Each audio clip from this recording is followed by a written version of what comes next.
ba tey ñu daal di des ci nit dañuy faral di gis Arona da ngay faral di wax il faut être pour avoir aujourd'hui ñu gis ni d'une manière générale l'être humain est tellement obnubilé par la richesse lan mooy waral lool. bon dafa am ñi nga xamante ni seen façon gis-gis moo bokkul ku ne ak ni ngay jàppee àdduna ku ne ak ni ngay gisee le monde ku ne ak conception bi nga am tey ñii dañ naan il faut avoir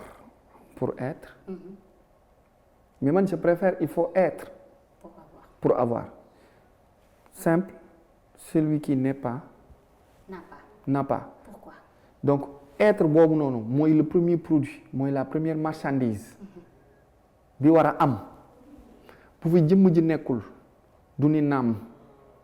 ba naan maa nga fa donc pour mu am il faut que mu nekk bu existé wul du mën a taxaw bay laaj maintenant ci nekkam googu noonu ak amam googu noonu foofu ngay inspirer la jeunesse à ce que ñu xam ni la vie a un sens mooy pourquoi vivre boobu noonu quel est le sens de la vie maintenant ku ne ak nu muy adapté vie am ñii dañuy jël seen vie ci matériel ñii ci amour ñii ci spiritualité ñii ci moyen financier luxe le matériel la vie la femme l'argent ainsi de suite ñii jël ko ci benn reconnaissance wala quête du savoir mais quête du savoir boobu noonu dafa am différence dafa am lu ñu war a comprendre mooy la différence qui existe entre le savoir et la connaissance bokkul le savoir c'est ton avoir c'est l'avoir que tu cherches S bi da nga ci def apostrophe mu nekk son avoir ses avoirs sa avoir wala son avoir mooy li nga xamante ni bi nga xàmmee da nga dem wuti ko école da la koy jox métier da la koy jox xaritoo da la koy jox xameel da la koy jox loolu mooy savoir mooy li nga xamante ni da nga koy seeti da nga koy wuti maintenant la connaissance mooy li nga xamante ni da nga judduwaale ak moom connaissance si on utilise le langage des oiseaux connaissance mooy lu nga xamante ni da ngeen ànd da ngeen nekk co-épouse colocataire coéquipier collaborateur wala coopérer donc si on parle de connaissance quelque chose la bu nga xamante ni mooy yàlla def na ko ci yow da nga koy gës ci sa intérieur da nga koy aiguiser pour mu génn da nga koy limer da nga koy namm loolu méditation spiritualité ak benn patience daf la koy may maintenant ñaar ñooñu seen appréhension bi ñu am ci vie day wute kii jàpp na ni savoir bi daf ko war a yóbbu ci matériel pour mu mën a sentir vie am kii xam ni moom am na ba pare day xaar heure te heure boobu noonu dafa am ñaari montre yu bokkul heure yooyu takk ci sa dund benn bi moo tudd destin benn bi tudd destinée destin mooy heure bi la yàlla téyel di ci dogal moom lu ko neex ci yow destinée mooy yow partie bi la yàlla bàyyee ngay dogal yow pour di demal sa bopp maintenant ñaar ñooñu mënunoo bokk ki nga xamante ni xam na ni la connaissance mi ak moom da koy gës mooy ni ginaar di def da koy aiguiser nàmm wala limer ko pour mu génn parce que tout ce qu'on cherche dehors est en nous tout ce qui se trouve dehors chez l'autre est en nous maintenant l'autre c'est le macro nous c'est le micro donc lépp lu nit di wër ci biiram mi ngi ci moromam lépp lu nit di wër ci moromam mi ngi ci biiram kooku sens de sa vie de la vie bi day xam ni c'est pas lui qui contrôle il a que 10% de ce qu'il est en train de faire c'est une marionnette dañ koy manipuler dañ koy manipuler c'est Dieu qui est derrière lui et qui agit à sa place parfois sur la plupart des choses yi muy def d'accord comme ni ma ko doon fàttali sànq rek yaa ngi koy fàttali di wax ni aujourd'hui li ñuy waxtaanee mooy quel est le sens de la vie waaye itam daal di waxtaanee pourquoi accepter de souffrir aujourd'hui tey boo doon def sa définition yow propre définition de la vie lan lay doon. la vie d'une manière simple d'une manière très simple et très large tey boo ko jëlee dafa am ku nga xamante ni daf ko jàpp comme benn quête de bonheur am keneen ku nga xamante ni daf ko jàpp comme quête de savoir de connaissance moo tax ma ni définition yi selon ki nga xamante ni nii la ko gisee ak ki nga xamante ni nii la ko gisee da ngay am ñaari explication du am benn explication bu universelle. Kii il vit pour le luxe, pour le matériel, pour le bien-être. Kii il vit pour quête savoir ak connaissance bi war a tax moom mu exister en son intérieur. Maintenant existence intérieure boobu noonu moo koy may benn soulagement bu nga xamante ni su ñàkkee doo ko xam, su xiifee doo ko xam, bu sonnee doo ko xam, su bëggee te amul doo ko xam, lépp lu mu soxla ak lu mu ñàkk la yamale. Parce que xam na ni du moom mooy may boppam dañ koy may. kookoo gën a noppalu ke ki nga xamante ni jàpp na ni lu am mu ne mën a te mën a boo gis yow a ko gën. moytul nit bu naan la moi je j'ai. Même dans une communication soo nekkee nit en 5 minutes bu fekkee dafa utiliser plus de 5 fois moi je j'ai je suis moytu ko il est crypto et il est égocentrique. Donc kooku appréhension bi mu am mooy il met sa personne devant danaan moi man la maa mën maa xam maa am maa yor lépp man la day fàtte ni du moom. ak ki nga xamante ni danaan bu soobee yàlla bu neexee yàlla yàlla la de incha allah jàpp naa ni njort naa ni suy wax je sax danaan ñun parce que da ciy boole borom bi. À la place de je il utilise le nous à la place de je parfois il dit on. comme suñu borom ni mu koy defee ni mu ëmbalee di ko defee noonu parce que am na ay paragraphes yu nga xamante ne bu koy wax. merci nous lay utiliser. merci beaucoup yàlla sax mi ngi ñu koy jàngal buy wax danaan ñun.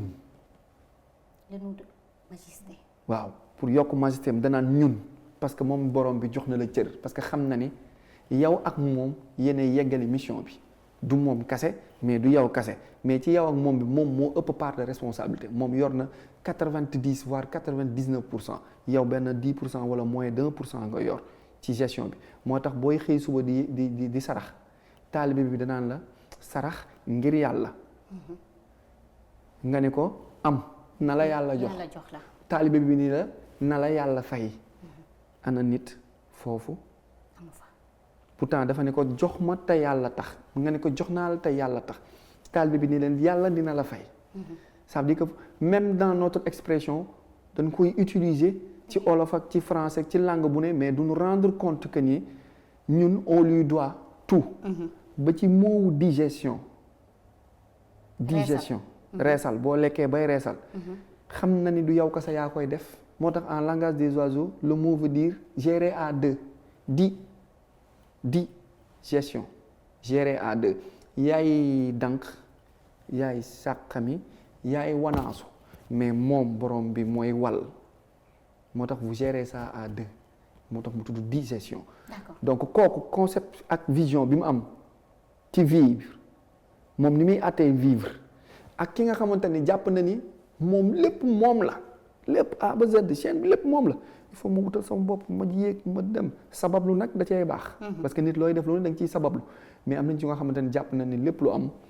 lépp fépp fu nu yegg wala lépp lu nu mënal seen bopp wala fépp fu nu yegg ñoom ñoo ko mënal seen bopp. kon daal en somme sens de la vie dafay dépendre ci nit ki ni mu koy appréhender. ñenn ñi dañoo jàpp ni avoir la ñenn ñi jàpp ni suñu borom moo nekk ci ginnaaw. waaye itam li nga xamante ne warloo nga ko sa diggante ak ñi nga xamante ne ñoom nga sekkal àdduna aussi. moo tax ngay sabablu saa su ne bul ni yàllaa fi ne ba toog yaafus bañ a def dara bul ni yàlla neew fi ba lu la neex def moo tax foofu il faut être au juste milieu. saa yoo defee neel moom la mais jugal saa yoo amee aussi santal dellool nga ni ko moom la donc lu ci mënti am il faut nga sabablu boobu noonu mooy nga jug jàpp ni soo jugul dem doo am jug dem boobu noonu mooy destiné. yeewu bi ngay yeewu mooy destin bi yow yoroo ko yàlla mooy yor sa nelaw sa yeewu sa karaw buy poussé doo ko yëg sa wee buy poussé doo ko yëg bi nga juddoo nii nga toll tey nga toll nii changement yooyu yëpp yëgoo ko ça veut dire que moom mooy gérer voilà ça appartient à Dieu mais destinée bi nag moom yàlla du la topp ba nga sës bu fajaree bu nee di nga dund suba fajar dina la yee mais quant à juk dem sangu ji solu gàddu sa saak génn dem non loolu du moom loolu yow la. D'accord. moo tax ñaari appréhension la ñuy jël dafa am ñoo xam dañuy jël destinée bi teg ci kaw am ñuy jël destin bi teg ci kaw selon ñaari ñooñu seen mode ak seen façon de définir le mot vie day am différence. Qu'en est-il de l'accomplissement de l'homme parce que dañuy faral di wax ni buñ la fi tegee am na loo war a accomplir bi ngay juddu ba bi ngay génn àdduna am na loo war a accomplir. Maintenant pour nga yegg ci accomplissement dafa am 4 escaliers yooyu jaar pour nga yegg ci sommet bi am na benn penseur bu tudd Maslow bu joxe benn xalaat le plus souvent moom la ñuy gën a utiliser 5 marches yi bu njëkk bi moo tudd besoin primaire physiologique ak lekk naan tëdd nelaw faju solu loolu bu nit ki su mënul parvenir à régler ces besoins là su mënul accéder à ces besoins day am problème mu existence day am problème mu taxaw day am problème mu bokk day am problème mu nekk mooy être boobu noonu pour avoir parce que lii sàq mi bay dugg da nga koy tal soo ko talul doo lekk bi am la avoir la mais li koy lekk mooy nekk gi donc il faut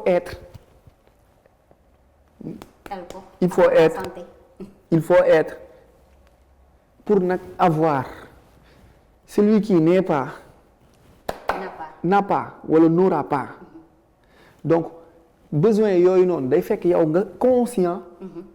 de son existence conscience boobu de ton existence mooy lay permettre nga satisfaire ses besoins primaires d'abord yàlla dimbali la may la waajur bu la ko mënal yàlla dimbali la may la jëkkër ju la ko mënal wala yàlla dimbali la may la yow doole ak xaalis bu la mënal régler besoin yooyu besoin yooyu soo ko amee da ngay dem ci deuxième niveau moo tudd besoin de sécurité la sécurité c'est pas seulement le fait de ne pas être agressé la sécurité se trouve dans tout ce qu'on fait sécurité alimentaire sécurité mentale sécurité alimentaire sécurité hygiène sécurité insalubrité sécurité de logement sécurité ainsi de suite sécurité. mentalement boobu des fois da ngay dégg nit ki naan dama am soulagement ci sama bopp sama digganteeg sama borom dama am soulagement wala des fois da ngay gis nit ki nga xamante ne conscience am du tranquille parce que am na lu nga xamante ne peut-être mi ngi koy def te nit ñi bëgguñu ko wala suñu borom bëgg ko. moo tax gis nga boo régler les besoins primaires da ngay am sécurité boobu noonu daf lay permettre nga mën a sentir benn amour en soi ak benn li ñuy wax objectif en soi mooy ça veut dire que ta personne commence à avoir de la valeur ton existence commence à avoir un sens. Parce que da ngay dem ci li ñuy wax concept de soi automatique concept de soi mooy imaginer le produit la personne la marque le modèle que tu es que tu veux devenir parce que tu es en sécurité